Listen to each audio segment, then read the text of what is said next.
So, okay, I guess we're going to go ahead and start. Just kind of curious, where are you guys at in your stage of business? Well, I work for a startup. So, I mean, the startup itself is like 3 years old. We're almost profitable, but we just went through our second round of investing. So that's Great. Very cool, very cool. How about you guys?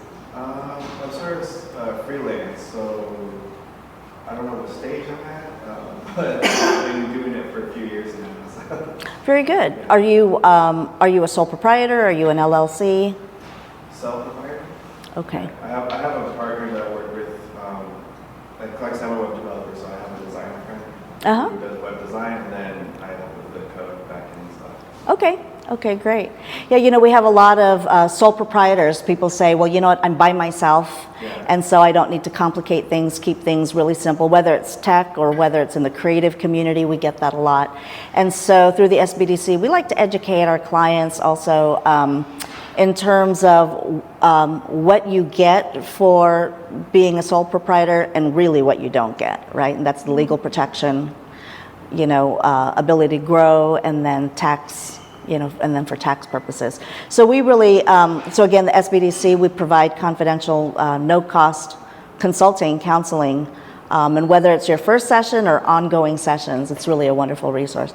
But so, yeah, if you have any interest, we can talk about that later, but we help freelancers kind of organize and become a legal formation so they can take advantage of those sort of things. So really when we talk about business, right, and it's different here in this industry because as freelancers, as web developers, you may not be thinking in terms of business. You're not putting that business hat on. It's really about projects. Right? You're going project to project to project. So whether it's you or whether you're doing it for a startup, there's still some fundamental, essential things that they should be doing while they're still in that startup mode. And we know in tech, right, startup mode can last a few years, right? Especially, you know, all pre-revenue, it's all development, testing, all of that stuff. So it can take a while. So building the foundation for success, I always talk about the three main things: the business plan, the marketing deck, and the pitch deck. There's a lot of talk about, hey, we've got pitch competitions, and then we'll give you feedback there, but that's not when you want to build your plan. That's not when you want to know if your idea is working. You want to be prepared for it before that. So we're going to talk about those, and then it's kind of like building up to it. So you don't want to start with a pitch deck. You have to have that clear vision for your business first. So a little bit about me, business advisor with a small business development center. I also own my own tech company called Entertainment Connects. It's kind of a LinkedIn for the arts and entertainment industry. Business and HR consultant. So a lot of my background, I had my own staffing agency, executive search firm, did a lot of corporate HR compliance, all of that stuff. And then I'm also the board president for a newly formed business chamber for the creative community, arts, creative, and entertainment. And that's a big growing need here in town. A bunch of freelancers, a lot of creative freelancers operating, doing things in their own little silos. And it's how do we collaborate better? How do we know who's doing what so that we can be a piece of it, we can be a part of it, and then we can grow within that community? Kind of the same concept. And then that's my information. I'll bring it up again later as well.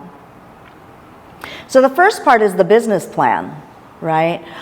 People want to just start their business and they say, okay, I have this idea. I've got my notes. This is what I want to do. This is where I want to take it. And I need funding, right? I need a loan. I need investors. I need you to help me with that. Well, okay, yeah, but that's not really where you start. So it outlines your goals, your strategies, projections, and your operational structure. So why it's essential for startups. So it provides a clear direction for your business, and then it helps identify the strengths, weaknesses, opportunities, and threats within that market and for your product. And who's it for? Internal stakeholders. If you have a team, if you've got a board of advisors, if you have friends and family looking to invest, right? Or maybe you are part of a startup and they're starting to look at outside investors. They're looking at angel investors, or doing these pitch competitions, right? Being part of that, if you're going to invest your time and possibly your career continuing with them, wouldn't you want to know that they've got a clear path and a clear direction and a clear business plan? Right. So the key components, and usually when I work with clients, like I'll give them a template, they'll give me back some information, we review it together, see if, not only does it make sense, but does it resonate with you, right? Because we want more than just a resume, right? It's kind of like that, right? As an individual, it's like you have a resume if you're looking for a job, but you don't want to just use all the same buzzwords that everybody else is using. It doesn't make you stand out, right? So for the business plan, kind of the same thing. Make sure that it's unique, it resonates with you, you're using branding language that's specific to you and your business. The company description, what problem are you solving and how? Market research, a lot of people are like, well, I know this doesn't exist. Well, how do you know that? What actual research have you done? So who is your target audience? I had somebody, a creative who's also a client, come to me and she's like, oh, I'm doing this episodic film series, right? And I have a sponsor, an investor, and I went with this streaming channel because they have 2 million viewers that are within this target market that I want to market to. And it's like, well, how do they know that? Well, they said they have 2 million viewers. Okay, so what's your time slot? And how many viewers are actually watching it within that time slot? And then she's like, well, I don't have a guaranteed time slot with the way streaming services go, right? And so, so she says, so it's whenever they feel, well, how are you ever going to get a sponsor or an advertiser if you don't know specifically who your target audience is at that time? So you do want to end up going into the granular with that. Competition. Is it important to know your competition? Absolutely. Okay, when you're a business, I also am a partner for a podcast studio, and we live stream. And this was like a new partnership thing that we're doing, and it's moving very fast. But I know that we're probably priced a lot higher than other people in the industry. So we need to stop at some point, this was the last meeting that we had, stop and do that competitive analysis, and then find out, can we demand that because we offer a unique value to, to the market? And so those are things that you have to do, because I had another client that said, oh, we're doing, I'm doing these customized products, right, promotional type products, and sold it to Walmart at, $30, or that was the retail $30, our cost is $20. Great, what happened? I knew she was overpriced. And I said, what happened? She said, well, we did our first run and then we don't have any reorders. Well, that's not sustainable, right? So that competitive analysis is really important. Industry trends. Are you offering something revolutionary? Are you offering something to fill in a gap that already exists, right? What is your value to the market? And then the business model. How will you generate revenue? So are you SaaS, subscription based? Are you, is it affiliate marketing? Whatever it might be, right? So, so that's important to be able to identify that. Your marketing and sales plan. How will you attract customers, right? So are you going to rely on social media? Are you using influencers? Are you using a marketing or sales funnel from that? Are you podcasting? And then financial projections, that's a really important one. And people say, you know what, we're brand new, how do I do my projections? Well, you have to, right? You have to say how much you've put into it so far, break out what those expenses are. Are they ongoing expenses for you? And then based on your business model and how you're going to generate revenue, at what point are you going to break even? Right? And then that's going to come in later also when we talk about investors and a pitch deck. So I actually want to pause really quickly. We have Sophia Long. She's with UNLV, and she what's your title? Coordinator? Marketing project Project coordinator. There you go. So through UNLV, I was mentioning we have access to the resources. So that is, our internship program. So one is SBDC interns, which she oversees. So if you have a project and you're like, I can do this coding, but I really need this validated. I need somebody to go through and test it and test the user flow, right? Either it's something that we can do through UNLV, or we have access to the College of Engineering Computer Science Department at UNLV. And that one is a reimbursable program, but then one that we offer through SBDC is all at no cost. So she can talk to you about some of the, yeah, come on up, yeah. So she can talk about some of the different programs that we have.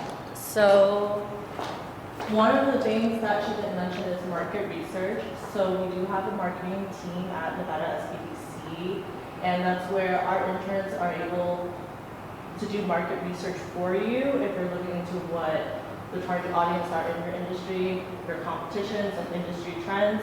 They can also do digital assessments, which is auditing your social media, and also they can also do a marketing plan where how are you wanting to market your business. And about web development, our students are based on what they know, that's how they can assist you. So a lot of the students, they tend to only know about coding, but a lot of the businesses that do come to SBDC, they tend to use Shopify, Wix, or WordPress. So that does give that opportunity to that student to learn more about that. So definitely with this internship program, it's giving these students real world experience with different industries in the business world. We also do have cybersecurity. So we do have a cybersecurity liaison who works with the UNLV free cyber clinic. They will pair you up with an expert at the cyber clinic and help you with the cybersecurity part of your business. Also business research. So then I think this is on your business plan. Business research. So anything about different industries that you're wanting to look into, that business research intern can research that for you. On top of that, we do have a student-led team, Rebel Forge. They help student entrepreneurs at UNLV with their business as well. That is also at no cost. Yeah. Perfect, thank you. And then for internship opportunities, we do have it open for all UNLV students as of right now. So we have Rebel Forge, marketing, web development, and cybersecurity. Yeah, thanks, Sophia. And it's interesting because the SBDC's been around for, 50 years or so.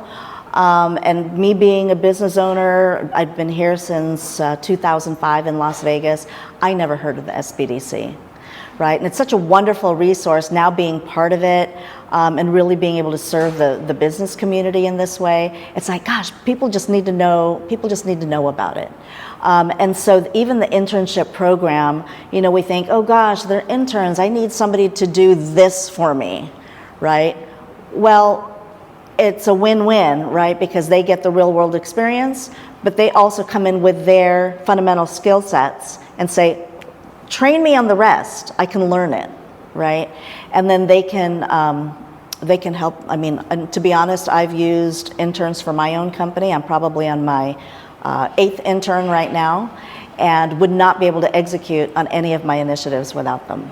So they're very, very valuable. Great, so when and how to use a business plan, right? So initially, when starting a business, I have an idea. So people come to me, I have an idea. Let's move this quickly, right? What do I need to do for marketing? Whoa, wait a minute. What are you actually doing, right? So usually what I do is I say, okay, go ahead and give me an outline, give me an executive summary. What do you know about market research? What does your competition look like? We can look at this as a phased approach, blah, blah, blah. And they usually go back going, okay, let me think about it, because I might change my mind, right? So are you at that idea stage, or have you already been formulating this, and now you just want to make it concrete and figure out how to commercialize it? So that's the first step, right? So initially when starting a business, when seeking investors or applying for a loan, still standard. You know, the banks will tell you, we will lend you money. I see this on TikTok all the time. All you need is an LLC and you can be guaranteed $250,000 for startup. It doesn't work like that. Banks are very hesitant, and very rarely are they lending to startup companies. Startup meaning under 2 years pre-revenue, no sales. You have to show some revenue, right? Unless you have perfect credit, and if you have some collateral you're willing to tie to it. But otherwise, you know, they want to see your business plan, your projections, your tax returns, all of those things. So may as well start thinking it in that term. But it's also meant to be an ongoing tool for you, for your team, whoever you have, right? Reference for measuring progress or refining strategies. What I started 2 years ago is still very similar at the core, but it's also different from what it is today, because I've been able to refine it, and I've changed my business plan, I've changed my pitch deck. It went from 36 slides down to 12, right? And so those are the things that we want to be able to see. But it should be able to answer, where are we going and what do we need to do next, right? Not just the idea, but what are we going to do with it? And is it sustainable and feasible? And then don't forget to add your management team. I forgot to include this in an earlier slide. Hi. So the management team is really important, right? Yes, it's going to be about me, right? As the business owner, here's my concept. I had my about me slide. That's going to be really important so that you buy into me. But really, sometimes it's just not enough. How many startup businesses are there? How many startup tech companies are there? Right? Sometimes there's an overlap in terms of what you're offering if it's not really revolutionary. I'm seeing that a lot. You know, even some of my clients are like, nobody has this, and I'm thinking, I just spoke to 12 people that do, right? So sometimes that happens. So what's going to make you different? Some of that is going to be, it's not just me, but now I'm backed by my management team, whether they're employees, they're partners, they could be investors, they could be board of advisors for you. Board of advisors are important and key for any startup tech company, right? I have clients that are in biotech, and they're like, oh, you know, I created this new material that's biodegradable, that's sustainable, that's all of this, and it's going to replace, okay, well, who said that? And who validated that the chemical stuff, the materials that you're using are actually going to do that? Right? So you need somebody to validate that. That's another thing with UNLV through our College of Engineering. We love biotech companies, devices, and technology stuff. And that one's that reimbursable internship program. And for that one, they really, they focus on a lot of like data validation, right? Testing. Hi there. And yeah, a lot of testing and then working with, you know, you say that the compounds work that way, do they really? And then is it really going to take you to that next step as part of your longer term vision? So make sure you add your management team as part of your business plan. So the next piece, so this is, you know, it's kind of building upon it, right? Before we get to that pitch deck, when we say, are you pitch ready? So the next part is your road to market awareness. So the first is the business strategy, putting the business owner hat on. The second part is putting the marketing hat on, right? How are we going to communicate what we're trying to do? So the marketing deck, it could be a marketing plan or it could be a deck, it could be visual representation. So what is a marketing deck? Concise, visually engaging presentation that outlines your product's value proposition, how you will reach customers, and then your marketing strategies as well. So we like to keep those separate. Why is it important? It serves as a tool to explain your marketing approach to stakeholders. It helps align your marketing team and keep them on track, and communicates how you will generate demand for your product. Who's it for? Your customers, right? When you do if you're doing social media, whatever you're doing, potential customers, your partners, right? Again, if you're working for a startup company, are they going to stick around? Are they engaged? Do they believe in your product? Do they believe in your vision? That's all part of this marketing effort. And then investors who need to understand your marketing strategy. So it goes beyond, hey, just pitch. You've got 30 seconds, you've got 5 minutes, you've got 12 minutes. It's beyond just the pitch deck. Because once they stop and they ask you, well, how are you, what's your go-to-market strategy? How do you plan to commercialize this, right? You're going to have that answer. So a lot of this is really just training ourselves, right? We have all of this information. We've done all of our research. Now we're making it into concise, little bite-sized pieces so that we can communicate it and so that our audience can hear it. So the key components of a marketing deck, similar and then a little different. So market problem, so define the problem your product solves, and then what makes your product unique and valuable. So you want them to connect, right? And then who's that target audience? Who are you reaching with your marketing efforts? Then define your ideal customer, provide market research and data to support the target audience. That's really important. Who is your ideal customer, right? Because it's not, it's like that filmmaker. And she said, well, we have 2 million people, viewers, in that market. Well, that's not really your ideal customer, right? What's the demographic? Is it a teen rom-com? Right? Are parts of it spoken in Tagalog? Who's really your ideal customer? So being able to identify that early on is very important. And then provide the market research and data to support that. So it's like the channel company, the film distribution company, where they said, we have 2 million viewers. Well, she didn't ask, how do you, validate that for me? So she was like, awesome, great, then I want to work with you. I want you to be my partner, right? And then when I asked her, she was like, and she was telling me, I need sponsors, I'm looking for investors. And as I asked her these questions, she was like, oh, I don't know, but now I'm locked in.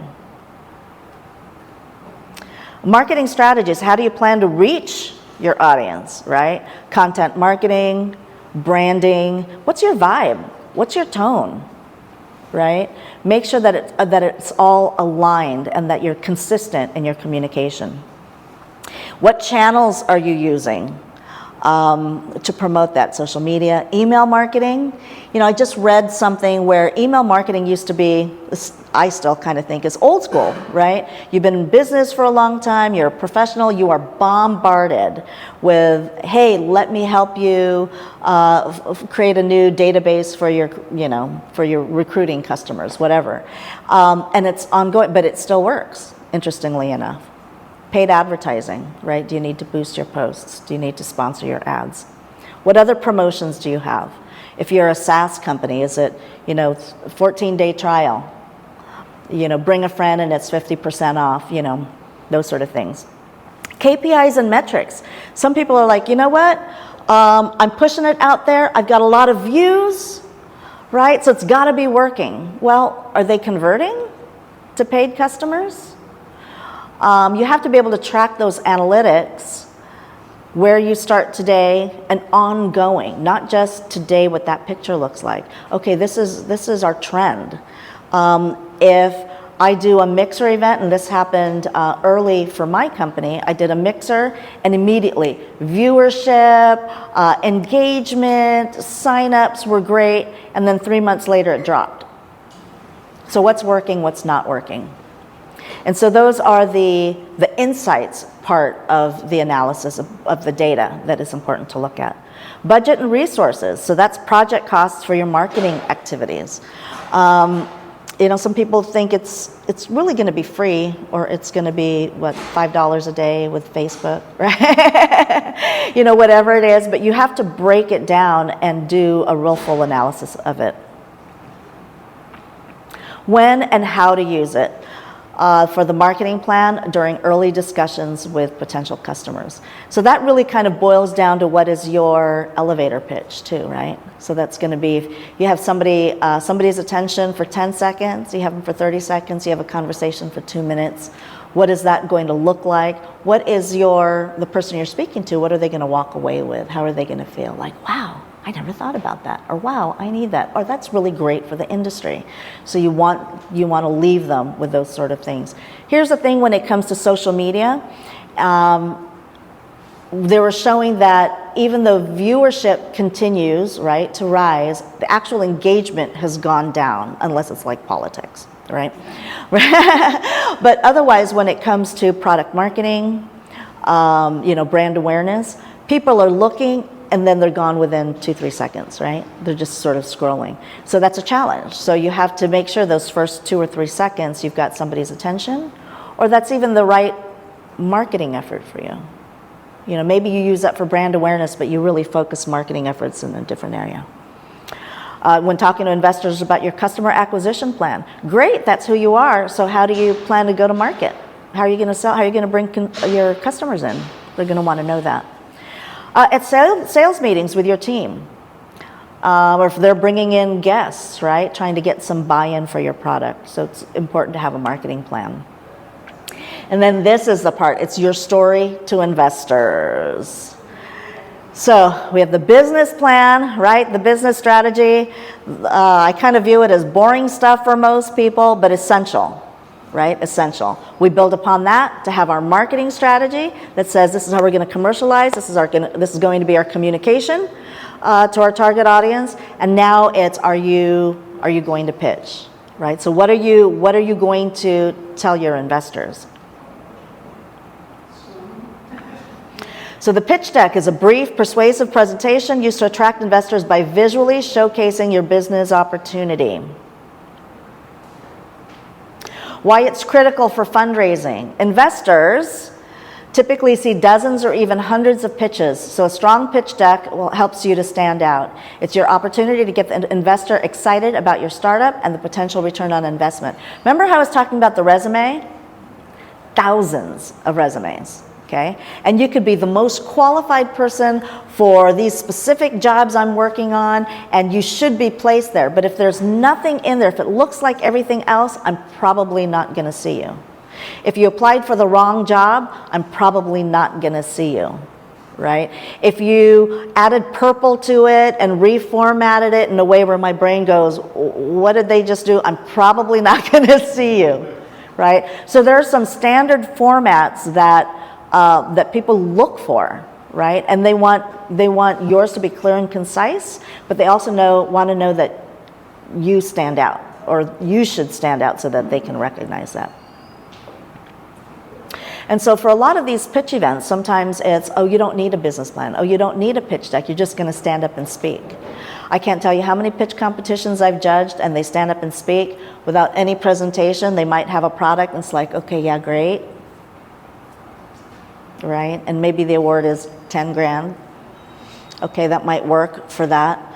But if you're doing a revolutionary, product, or you're solving a really big need or really innovative in what you're doing, 10 grand's not going to get you very far. So my thing is that really where you want to spend your efforts and your time? Or do we create a longer term plan for you? So now all of a sudden you're in front of the right audience. Right? Think about that job application, submitting your resume to the wrong job, right? But now all of a sudden you're in front of the right people who want to invest the right amount of money because they're looking for somebody like yours. So you want to make sure that you're aligned. And so that's really the goal for the pitch deck. That's why I went from 36 pages down to 12. So the key components of a pitch deck, okay, again, very similar, but now we're just honing in. So the introduction, who you are and what your company does. By now you should be very, very clear, right? You've done your objective statements, you've done your executive summary. The problem, you should also be more concise in terms of what the market problem is and what your tech solution addresses. The solution, how your product solves the problem. Right? There's a lot of different things that come to mind in terms of, filling in that gap. So you say, okay, and I have whether it's in technology or biotech, this is the problem that exists. So I created the solution for it, and this is going to be the end result of it. I just need this part fixed. Okay, but what if you are this part and you're fixing that? So know how your product solves a problem, where you come in that solution. Market opportunity, the size of the market and why it's a lucrative opportunity. Going back to that filmmaker, 2 million people, that's not her market, right? 2 million people, if it's a teen rom-com, this might be closer, right, segmentation of the market. Teen rom-coms who watch in the mornings, right, much smaller. You know what, the advertisers are looking for people who shop and spend a couple $100s a month. And within that demographic, does that even get smaller? But maybe that is your target market, right? That's what your sponsors are looking for. Business model, how, again, that revenue model, right? So how your company makes money. Are you a SaaS product?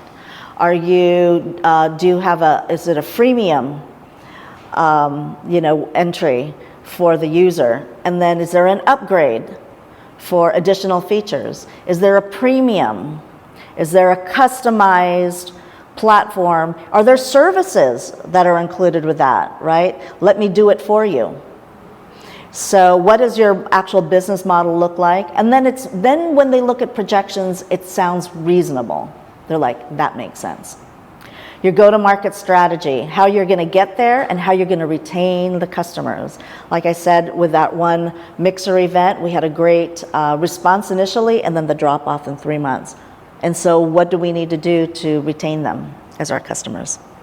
Traction, again, the metrics and the analytics. But then having key milestones so that you can measure and make sure that you're meeting your longer-term goals.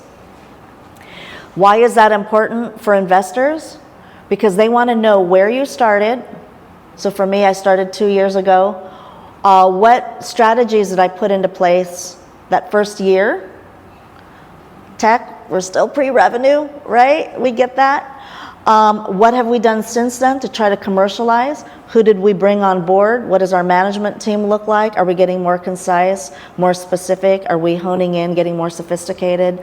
Are we building out our tools, refining them more so that it really speaks to our audience, getting all of that feedback, right? So what's our strategy or our traction, I'm sorry. And so I usually use a graph in my pitch deck that shows a timeline of all of that.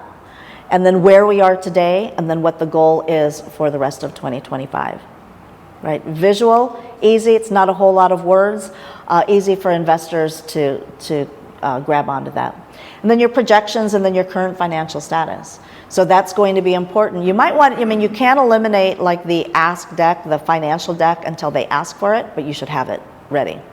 And that could be, you know what, I invested $100 grand, to pay for blah, blah, blah, blah, blah, blah, blah. Some people took out a business loan, or I had my parents or my friends gave me the first seed money, right, 50 grand. So that allowed me to get going. But we utilize that for some staff, for marketing efforts. And so now we're doing an ask because we can't grow to the next phase without it. Reasonable, right?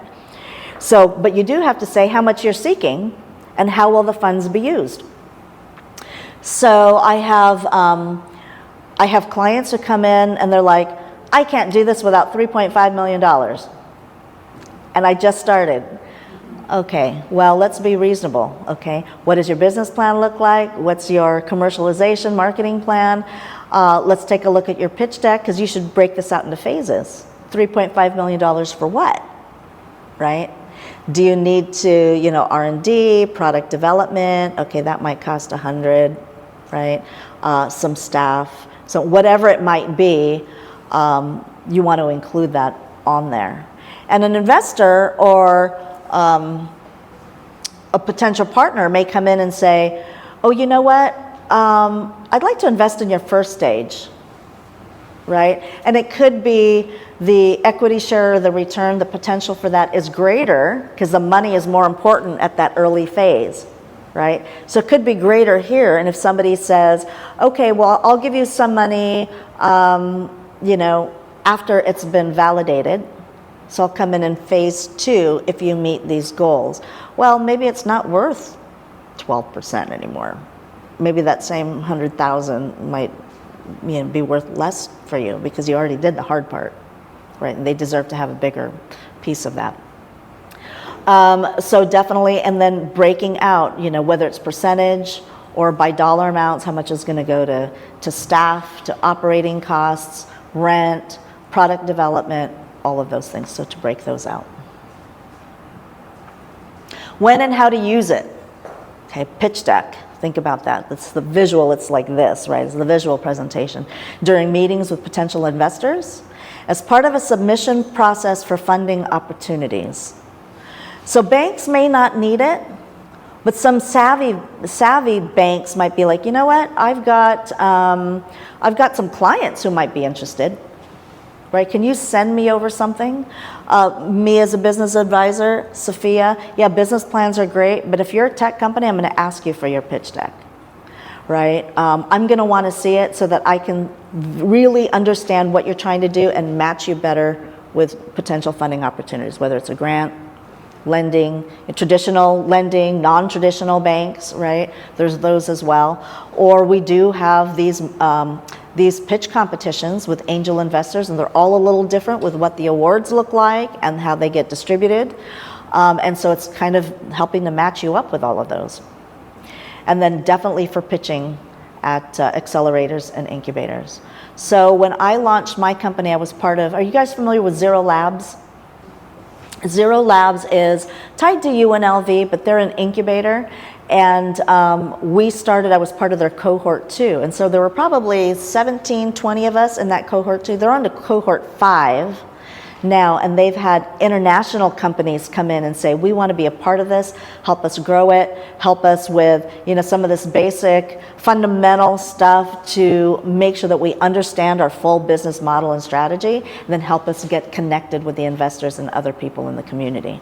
So a lot of things happening in this town, but it's competitive, right? We see everybody attends these pitch competitions. Everybody is, so what's your best way to get prepared for it? And so you got to have your pitch deck if that's something that you're looking to do.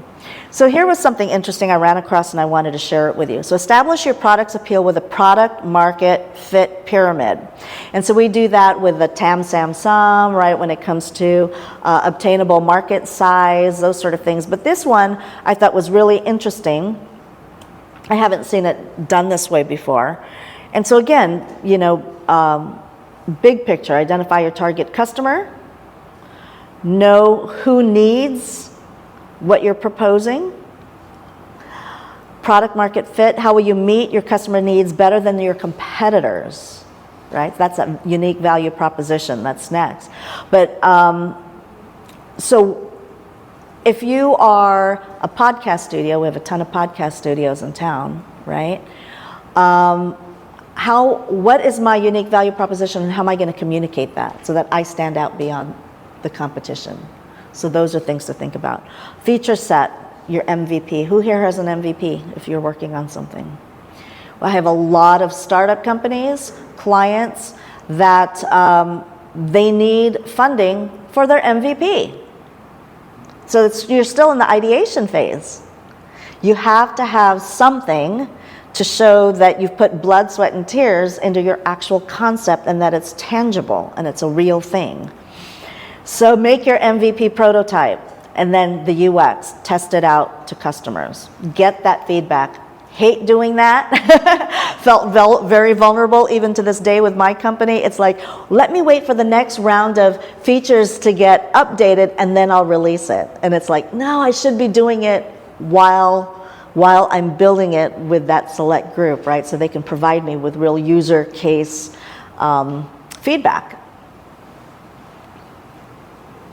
And then again, don't forget to include your management team. Consider adding a board of advisors. So it's one thing in your business plan and your marketing plan to say, this is who I am. This is who is part of my team that's helping me to execute on my initiatives. But now here's my board of advisors who are experts in their industry and experts in this one piece of what I'm trying to develop or what I'm trying to bring to market. And they're giving me validation. right? That is really strong and heavy, and a lot of people don't include that in their pitch decks or in their business plans, but especially in their pitch decks. They think in terms of, well, I've got a partner, I've got an investor. Okay, that's great, but who's actually advising that that it works? So how these tools work together. So the business plan provides a strategic framework showing how your company will operate and grow. And then the deck, the marketing deck, shows how you'll create the demand and generate the actual revenue, because a product can't sit by itself and not generate revenue. So giving context to your customer strategy. And then the pitch deck describes your business and market opportunity into a compelling story to secure funding. So that's specifically for the funding piece of it. So develop each document in stages. So you start with a business plan to define your company's mission, vision, and operational strategy, right? I won't take my client to the next level until they've completed a business plan. Then the marketing deck to refine and focus on how you reach your audience. And then the last one is that pitch deck to bring investors on board using the insights from your business and marketing plan. So by the time you get to the pitch deck, you should be incorporating all of these different pieces that you've already fine-tuned. Best practices and tips. Consistency. So ensure that all 3 documents are aligned with the same vision, data, and strategy. Clarity. Avoid jargon and complexity. I know we can keep talking about what we're doing, what we're building, and I know even for me, I have to take that step back, and if I pitch it to somebody and they're like, okay, condense it. Bring it down just a bit, right? Because we're missing you on these pieces. So clarity. Keep things simple, clear, and visually engaging. Show, don't tell. That's the purpose for the pitch deck. Update regularly. As your business evolves, so should these documents, right? Oh, I did my business plan 3 years ago. Well, has your business stayed the same or has it changed? Has the market changed? Has competition changed? Well, you should be updating these documents. Storytelling, especially in the pitch deck. Focus on telling a story that resonates with the investor. So what does that mean? It means you need to know your audience first, right? Who's going to be there? Who's listening? What is there? What are they looking? What does their portfolio look like? So I do this a lot, like with banks. Banks want to lend money. Investors want to invest, but they don't all want to lend or invest in everything. What are they interested in? Are they interested in the creative community? Are they invested in a specific piece of technology, AI? Maybe they're like over AI and they want to do something, or maybe they're, whatever it is, identify it and make sure that your story, and you can edit and adjust your pitch deck specifically for that audience as well, right? Doing it in a story format. And then, any questions? That's me. I hope that was good. What's that? Is this available online? Yeah, I think that they'll probably have that. I mean, your My- slideshow. My what? Your slideshow. The slideshow? I don't know. I actually, you had mentioned the library, and unfortunately I never actually looked it up. So I don't know if they include the full slideshow, but I'd be happy to share it. Yeah, the whole thing's on a video. What businesses do you see the most investment going to right now? What type?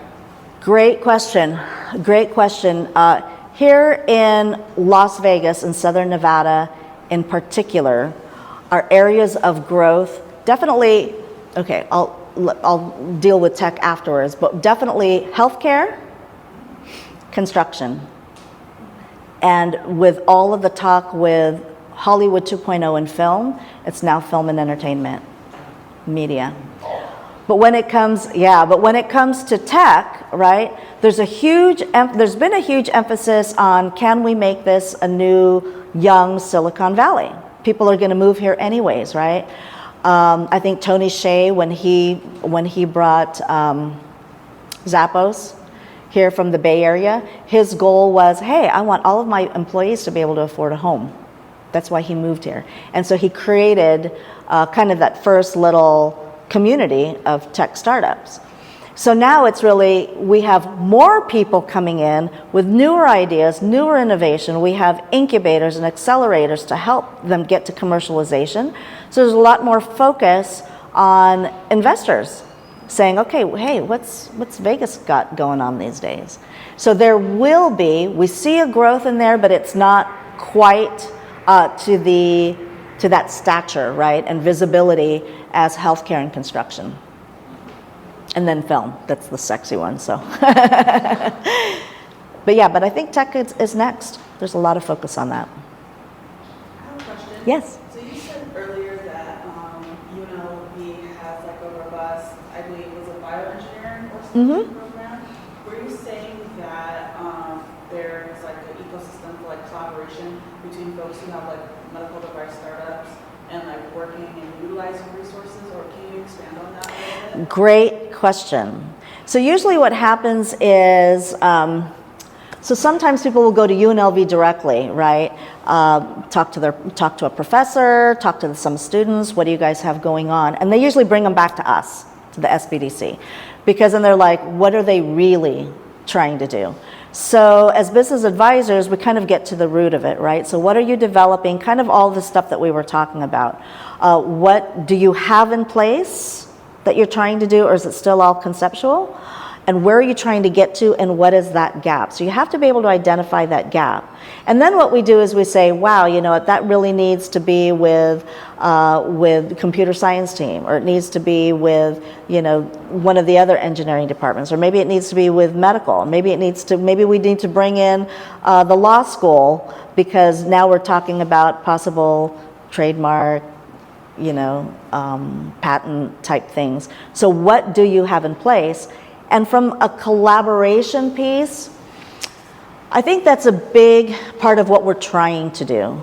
I think we're trying to develop that ecosystem. What does it actually look like? I will say UNLV, one of the things I love about working with them, they put their money where their mouth is, right? So when they say we invest in community, we believe in new innovation and what our community is doing. We have a separate capital, what is it called? Scarlet Capital.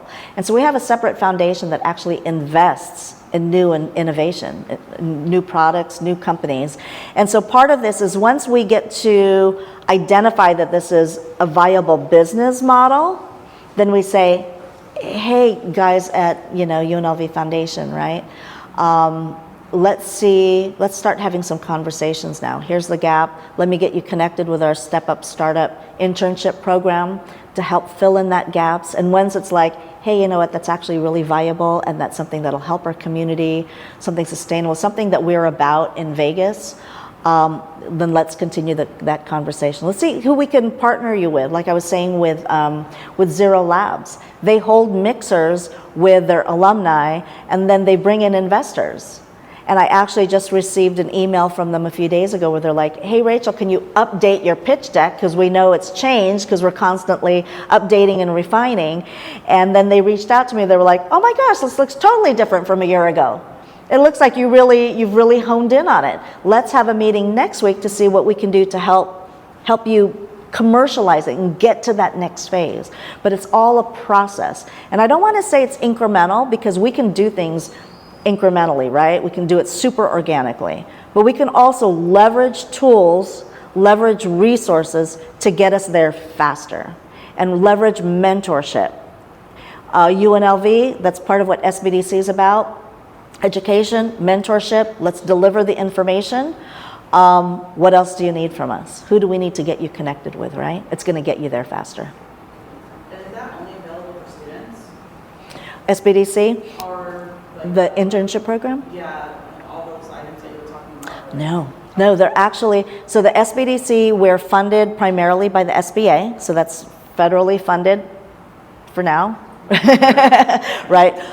We think it will continue, so I think our programs will be able to continue, but we also do it in cooperation with a university, every SBDC center. So ours is in cooperation with UNLV. So UNLV is able to provide those resources to our clients. And then our sessions can go, you know, I have clients who are like, great meeting, Rachel. I've got my homework. I know what to do. I'll check in with you in a few months. right? Give you an update, maybe by then I'm gonna need funding, maybe by then, and then I have others that are like, wow, this is an idea, thanks for brainstorming with me, can I call you every week? And it's like, sure, here's your first homework, right? Schedule it once you've done the homework, and then we will have the next meeting, right? But it's all at no cost. What I will say for that Step Up Startup internship program at UNLV, that one, so the SBDC program is different. So they work directly with our clients, mostly startups. By the time they get to UNLV's internship program, they're usually a little further along. And so the requirements for theirs, you have to be able to pay the intern a minimum of $18 an hour, but then they reimburse you within 30 days. And it ends up being like 80% reimbursement. Yeah, all great programs. But then we also have other resources. So I do a lot of work with Employ NV. Are you guys familiar with that? So Employ NV is a state-funded program that helps, whether it's their youth program or adult on-the-job training program, and then they have other grants as well. And it's really designed to help you hire people without having to pay for them. Basically, and the state pays for them. So I've helped a number of clients go through that system. I've used them myself. Wonderful. Like I said, you want to take advantage of these different resources so that everything's not coming out of your pocket before you even get to, gosh, is this feasible? Is it viable? Is it, all of that. So, yeah, any other questions? Do you know when the makerspace will be back up? Good question. Do we know? It will be up pretty soon, hopefully by the end of this month. Yes. Thank you. So the Makerspace, for those that aren't familiar, so we're located at the Blackfire Innovation Center. Who's familiar with that space now? So it's over by IKEA, off of the 215 and Sunset. Beautiful 4-story building, donated to UNLV. On the top floor, it's like panoramic views of the city. It was like, oh my gosh, what do we do to deserve this? And we have robots sometimes wandering, and we've got a hospitality lab. Very, very cool space. On the 3rd floor, we have a classroom setting there where we do a lot of the incubators, professional development workshops. And then we also have what we call Makerspace, which is, we use some UNLV interns, students for that, and then also business advisors that come in and work with the clients to help create graphic design stuff. We do large format printing, posters, t-shirts, hats, promotional materials, but we also have the capability to do 3D printing there as well. And that is, I don't believe it's at no cost, but I think, is it heavily discounted? It's a low cost. For SBDC clients. Yeah.